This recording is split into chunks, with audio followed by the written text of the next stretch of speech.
Hello my friends and welcome to the 14th class in our writing course. Our class today my friends is going to be the last class concerning sentences, and in this class my friends we are going to concentrate on dependent adjective clauses and dependent noun clauses. Also my friends we are going to answer two important questions. These two questions are always asked my friends by IELTS, TOEFL and proficiency exams candidates, and also by students who are learning English and want their writing to reach C1 or C2 levels. In here, my friends, we need to concentrate on the answers so that we can get the benefit asked from this class. Now, my friends, let's ask the first question. The first question, what is an elliptical clause? An elliptical clause, my friends, is a clause that contains one or more words left out or deleted or omitted for conciseness. So my friends, what does the term conciseness refers to? This term, my friends, refers to the English reader's tendency to expect the writer to write an appropriate number of words in its sentence so that it's not going to be very long and it's not going to be very short. At the same time, it conveys a full message.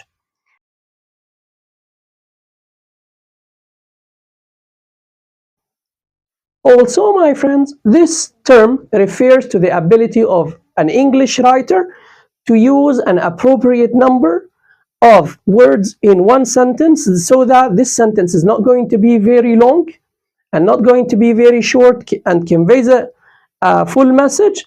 Also, in this sentence, we should avoid repetition, which is not desirable in English. So that, my friends, conciseness here refers to our ability to use only the necessary words in the sentence and delete the words that can be deleted and keep those which cannot be deleted at all.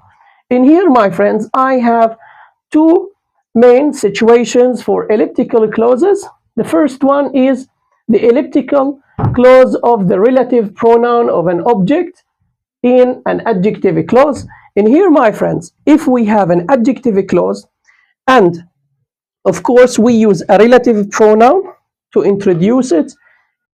In here, my friends, if the dependent adjective clause describes the object, the relative pronoun which introduces this clause can be deleted easily. As you see here, my friends, for this situation, we have two examples. The first one, I met my math teacher, whom I told you about. Again, my friends, in here we have the object, who is my math teacher, in here, and I am using a dependent adjective clause to describe it. In here, as you see, this is a dependent adjective clause that describes an object. That's why, in this case, we can delete the word whom or the word that. We say, I met my math teacher I told you about, or I can say, I met my math teacher whom I told you about. Generally, my friends, I prefer to delete it to show my professionalism. The second example here, my friends, is Sarah married the man, which man? Whom she has been in love with. And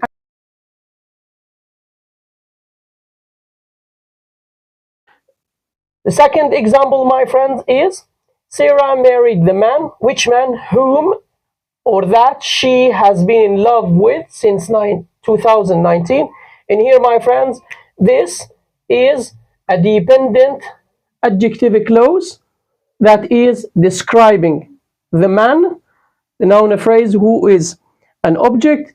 Again, my friends, in here we can use whom, that, or we can delete them. We can say, Sarah married the man she has been in love with since 2019. And in here, my friends, we can delete or keep the relative pronoun in the beginning of a dependent adjective clause which describes an object. Again, my friends, we can keep or delete the relative pronoun of a dependent adjective clause which describes an object, and we can delete it as we want. And here, my friend, the second situation, when we use normal or passive reported speech in a noun clause, as you see here, my friends, we have it is known that Pluto is not considered a planet in the solar system anymore. And here, my friends, I can keep that and I can delete it. I can say it is known that Pluto, or we can say it's known Pluto is not considered, till the end of the sentence. And here we have Sarah said that, Sarah alleged that, Sarah claimed that. Generally, we use more than one verb. Generally, my friends, when we talk about reported speech, we have more than one verb. And here we can say Sarah said that, Sarah alleged that, Sarah claimed that. Or we can say Sarah alleged she wouldn't come to the party, but she did. And here, my friends, we can use that and we can delete it according to our wish. Second question, my friend, here is how to differentiate between a dependent noun clause and a dependent adjective clause. Generally, my friends, a lot of students confuse them with each other because they are a little bit similar and sometimes they cannot be distinguished from one another. But in here, my friends, I will teach you a very simple trick so that you can differentiate them and you can distinguish them from one another. In here, my friends, I have a comparison between dependent noun clauses and dependent adjective clauses. I will start with the first item.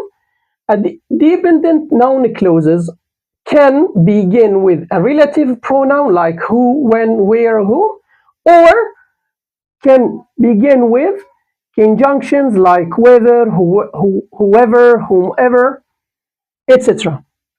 While on the other hand, dependent adjective clauses always begin with relative pronouns, so that here, my friends, we have a relative pronoun common among those two. In here, how can we differentiate them as long as they are similar in some points? In here, my friends, the words these clauses are introduced with, which refers to the first word, the relative pronoun or conjunction, the words these clauses are introduced with are not antecedents at all. In here, my friends, the words these clauses are introduced with are always antecedents. Again, my friends, what does the word antecedent reads, teacher? In here, I would like to define this term. We say an antecedent is a word. In our example here, or in our situation, it could be a relative clause or a conjunction in the case of noun clauses, or it's a relative pronoun only in the case of adjective clause. So it's a word in the clause or at the beginning of the clause that is related or connected or explains, modifies, or describes a phrase that comes before it. So if the clause starts with a word that explains or modifies a word in a word that comes, a noun phrase or any phrase that comes before it, we say that this clause, the whole clause, is a dependent adjective clause.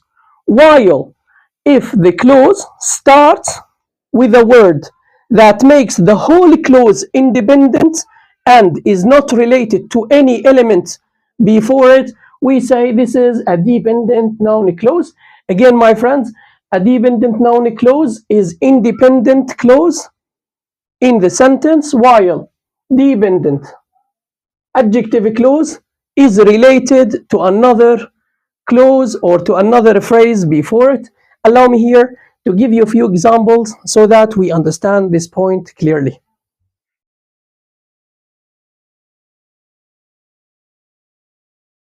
And now, my friends, and before I start discussing these examples, allow me to mention a very important and a tricky way to distinguish dependent noun clauses from dependent adjective clauses, which is to go back to their original definitions. As you all know, a dependent adjective clause always comes after a noun phrase to describe this phrase, and generally you know that a noun phrase could be a subject, object, a complement, which means that a dependent adjective clause always comes after the subject or the object or the complement in order to describe it, while a dependent noun clause functions as a noun phrase. So it can replace this noun phrase by itself, and it could be a subject, object, complement. And here, my friends, dependent adjective clause comes after a noun phrase to describe it, and this noun phrase could be subject, object, complement, while a dependent noun clause comes in the place of this noun phrase to take its place, whether it is subject, object, or complement.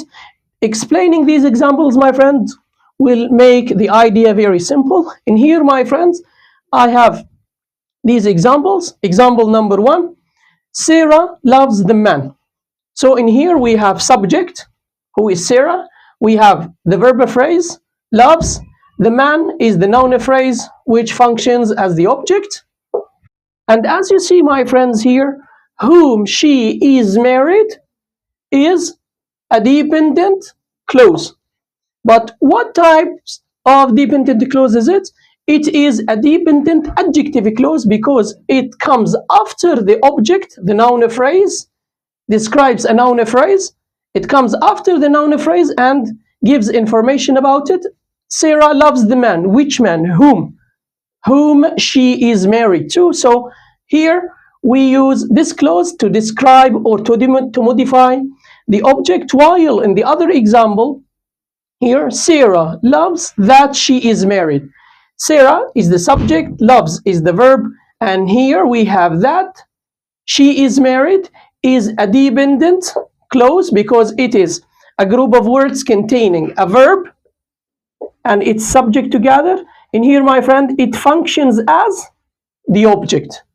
It doesn't describe an object because here we don't have a noun, so it is dependent noun clause.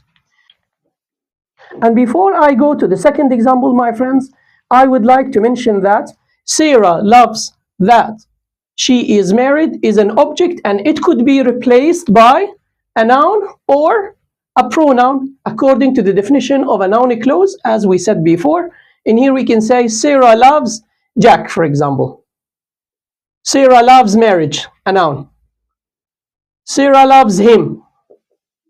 So as long as the clause functions as a noun phrase or could be replaced by a noun phrase, it is a dependent noun clause. Now let's discuss the second example. Here we have who married Sarah makes her happy all the time. And here, my friends, we have makes, which is the verb phrase, and as we said before, the words before the verb phrase always makes the subject. And as you see, my friends, here we have who married Sarah. This is a dependent clause because it's a group of words containing a subject and its verb together, but it functions as the subject or a noun phrase. That's why this is a dependent noun clause. And also, my friends, to make sure that this is a dependent noun clause, as you see, we can replace it with a noun phrase, like we say Jack. Jack makes her happy all the time. He makes her happy all the time. We can use a pronoun in its place.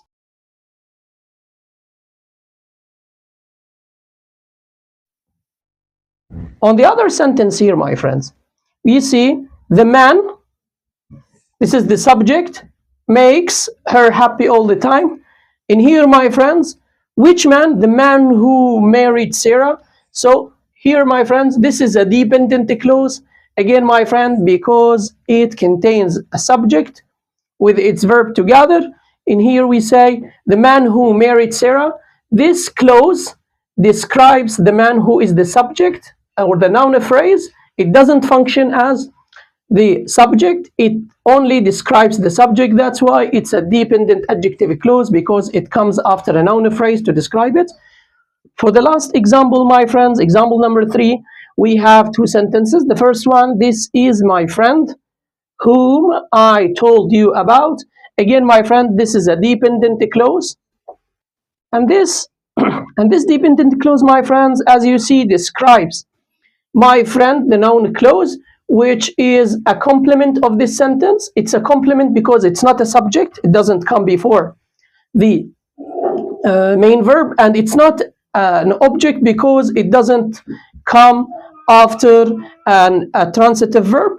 So it's a complement, as you see, my friends. And here we have whom I told you about, it describing this noun phrase, which is a complement. So that is a dependent adjective clause.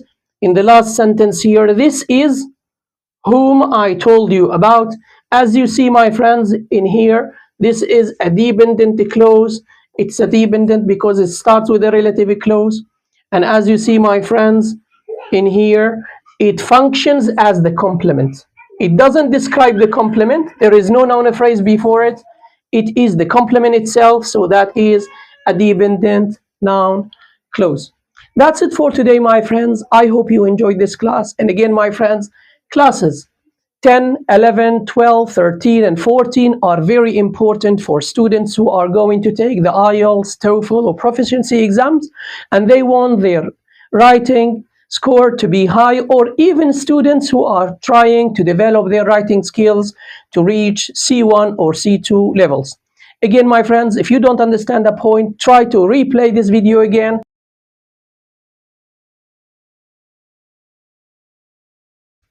Or you can play some Kahoot games, my friends, which are related to the topics of these classes. In the upcoming classes, my friends, I will try to solve some exercises about sentences to make sure that we understood everything. After that, we are going to start talking about a paragraph.